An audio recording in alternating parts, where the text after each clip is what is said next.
So I know that these are everyone's favorite videos because my face is not in them. But it's the final week before 53-man cutdowns, as well as setting that 16-man practice squad for the 2020 season. So we thought we'd take one last stab at the thing post Yannick Ngakoue trade, which is just woo. Changes calculus a little bit, as well as factoring a couple things we've been hearing from Vikings camp. So let's dive in. So our offense, defense, we got 25-25 split, 3 specialists, that's 53. Roster guys are in green, the practice squad are in yellow, and the cuts, you gone in red. So quarterback, Kirk Cousins, Sean Mannion make the rooster. Vikings carrying 2 quarterbacks now. I initially was a big advocate when we didn't know exactly what was going to go on with the COVID reserve list, and still extremely important, but the results that that league-wide they're getting back from the tests, maybe not carrying 5 or 6 quarterbacks and keeping one in quarantine, maybe that won't be the name of the game, but the Vikings have carried only 2 quarterbacks before. It does save them a roster spot. I think that there's enough intrigue around Jake Browning and Nate Stanley that they are on the practice squad. I don't think that they would be the 4 protected guys in a weekly rotation, but I think the Vikings want a little bit more time to suss out the second-year UDFA from Washington and the 7th-round pick from Iowa, respectively. Running back. So the Vikings have kept 4 before. Dalvin Cook, Alexander Madison, Mike Boone, and Amir Abdullah making the roster. Now, even though KJ Osborne, I believe, is going to have the inside track for both the kick and punt return job, in our projection, he does win those. I think Abdullah does enough in the receiving game that they'll keep him around, as well as an option because Madison and Dalvin's health history, as well as fullback CJ Ham, which Ham... Love CJ. Making the practice squad. So Jake Vargas, who was a tight end in North Carolina, they're transitioning him to a fullback, H-back type role. I think that he's interesting enough to put on the practice squad. Tony Brooks-James, the running back who they cut and then brought back, doesn't quite make it. Although, since there is 16 spots on the practice squad, maybe he could be working in as a rotation type guy. Wide receiver, only decided to keep 5 this year. Thielen, Jefferson, BC, KJ Osborne were given. Tajay Sharp, I think, has done enough as of late to hang on as that 4th, 5th receiver. And the Vikings being a run-heavy team, only keeping 5 on the roster makes sense, but also keeping 2 in the practice squad sphere. Second-year UDFA Alexander Hollins has looked really good. UDFA Courtney Davis is super intriguing as well. I don't think Dylan Mitchell makes it. BB, I could see in the practice squad realm. I could also see him making the roster. I could also see them just cutting him. Chad Beebe runs the full gamut of potential options here. Next up, tight ends. I think they only carry 3 on this year's opening 53. So Irv, Rudy, Gronklin, as well as I think Nakia Griffin-Stewart has a slight practice squad edge over Brandon Dillon, the second-year UDFA out of the Marion Barbarian, which is unfortunate. So Dillon made the initial 53-man roster last season, showed some real promise as a receiver, but just hasn't really capitalized in year 2. Offensive line, Vikings carrying 10 bodies now.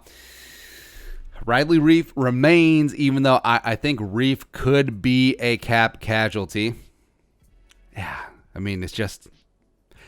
If you want to get nuts, let's get nuts. But as of right now, I have Riley Reiff on the roster. Left to right, you got Dakota Dozier. Well, Dozier would be in over Collins, Garrett Bradbury, Pat Elflein, Brian O'Neill. The 5 reserves would be Udo, Ezra Cleveland, the second-round rookie, Rashad Hill, Blake Brandel.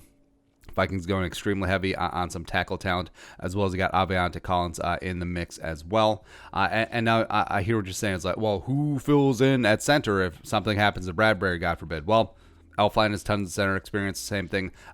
Dakota Dozier, they played at center last season, week 17 as well. So you'd be covered there. Also, practice squad. So 4th-round pick, Drew Samia last year out of Oklahoma. Doesn't quite make the roster. I don't think he's shown a whole lot. So the fact that he just stays in the sphere, though, on the practice squad is promising. Plus Kyle Hinton, 7th-round pick from Washburn. Big physical tools. I think we'll need a year or 2 of seasoning, as well as the veteran interior offensive lineman Brett Jones.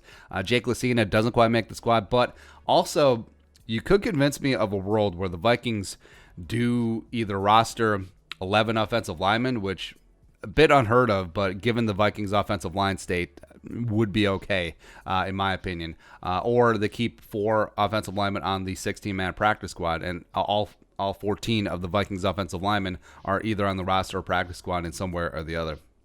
Defensively, so big changes here. So you got Yannick Ngakoue, Shamar Stephen, Jaleel Johnson, Daniil Hunter, as well as Afadio Denebo. Those are going to be your top 5 offensive linemen, as well as Armand Watts working in there at defensive tackle. And then you got Jalen Holmes, Eddie Yarbrough, who were the 2 second-team edge rushers. It may be a little bit tight fit for them, but I think the Vikings do carry 10 defensive linemen. They've done that in recent history. DJ Wanham, they keep on the roster. Fellow 4th-round edge rusher James Lynch, they decide to take their chances, get him on the practice squad. I think Hercules Manafa has done enough to hang around on the roster for another season, as well as I have veteran Anthony Zettel on the practice squad. You could convince me that David Moa is going to be taking that spot instead. The UDFA no sack from Boise State. Kenny Willekes doesn't make the roster, as well as I think that he could end up on IR, given his injury at the Friday scrimmage. Stacey Keeley does not make the roster, as well as Michael Pierce opted out. As that man, go back in time. Michael Pierce opted in. That defensive line is sick. Linebackers. So top 4 is pretty firmly set. Barr, Kendricks, Wilson, Troy Dye. It's pretty solidly that 4th linebacker. And I think they do only carry 5 on the roster. Maybe even a spot where they only carry 4 and a couple on the practice squad. But I've gone back and forth. I think that Farrah Nickerson, Blake Lynch, as well as David Reese II could be firmly in that mix. So going back and forth in that spot. So I think one of them will end up on the roster. I think 2 of them will end up on the practice squad. And I think 1 will be cut. I'm just not quite sure of what that order is going to be. Cornerback-wise, I think they'll keep 6 on the 53. I got Hughes, Dantzler, Gladney, Holton Hill, Chris Boyd, and Neville Clark. Now, Harrison Hand initially started out camp really hot, cooled off a little bit. I think he'll be slid down on the practice squad, as well as I think that Mark Fields makes it as well. So, yeah, again, all 8 of the Vikings cornerbacks currently on the roster somehow make it into the sphere, either on the roster or practice squad, as well as safety. Man, so safety's so up in the air, it's so crazy. So Brian Cole II is already gone. Josh Metellus, Miles Dorn, I don't believe will make it either.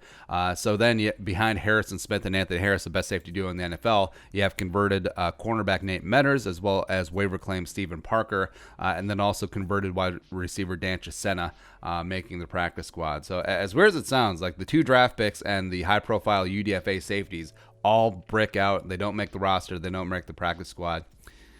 It's weird out there, man. Yeah. Specialist Bailey, Colquitt, and Austin Cutting. Easy peasy lemon squeezy. So that is it. That is our final projection at the Minnesota Fighting Vikings 53-man rooster and practice squad. What are your thoughts? Let us know in the comment section below. Subscribe for daily Vikings takes. Put a little something in the Venmo. You know you want to. Until next time. Skull, production value.